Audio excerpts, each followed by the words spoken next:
আসসালামু আলাইকুম রহমতুল্লাহ। প্রবাসীরা প্রতি মাসে হাজার হাজার টাকা, কেউ আবার লক্ষ লক্ষ টাকাও দেশে পাঠায়।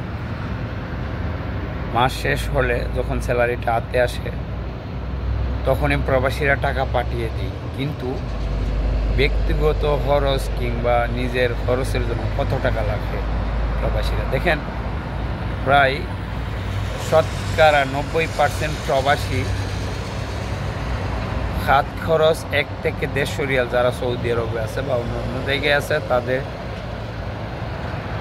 সর্বোচ্চ বাংলাদেশের সাইড থেকে 5,000 টাকা হাতে রেখে প্রত্যেকটা প্রবাসী তারা দেশে টাকা পাঠায় তাদের পরিবারের জন্য কিংবা তাদের আত্মীয় স্বজন আপনজনের জন্য।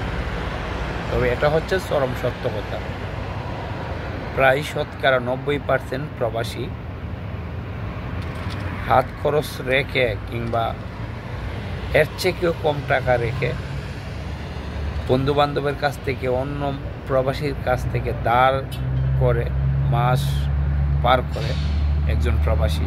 এটা হচ্ছে চরম সত্য কথা। আমি এরকম অসংখ্য প্রবাসীদেরকে দেখেছি, যত টাকা স্যালারি পেয়েছে সম্পূর্ণ টাকা দেশে ছেড়ে দিয়েছে পরিবারের জন্য, আর সারা মাস ধার করে চলেছে। সত্যিকার অর্থে এই ধরনের যে প্রবাসীগুলো রয়েছে তারা পরিবারের জন্য এত কিছু ত্যাগ করে, কিন্তু একটা সময় যখন অসুস্থ হয়ে যায় প্রবাসে কিংবা প্রবাসে তার শারীরিকভাবে সে অসুস্থ থাকে, তখন কিন্তু তাকে দেখার মতো কেউ থাকে না। সত্যি প্রবাসীদের এই ত্যাগ, আসলে এই ত্যাগের মূল্য আমাদের দেশে মানুষ কিংবা পরিবার কিংবা ফ্যামিলি প্রবাসীদেরকে কিন্তু দেই না। অনেক প্রবাসী আছে, তাদের ইতিহাস বা তাদের যে সাথে ঘটে যাওয়া ঘটনাগুলো আমরা যখন শুনতে পাই বা দেখতে পাই, সত্যি নিজেদের কাছেও বই লাগে, কারণ আমরাও একজন প্রবাসী, যার জন্য আমরা এই বইটা পাই যে ওই ভাইয়ের সাথে, একজন সাবেক প্রবাসী, তার সাথে এই ধরনের ঘটনা ঘটেছে, আমাদের সাথে ঘটবে না এটার গ্যারান্টি কে দেবে?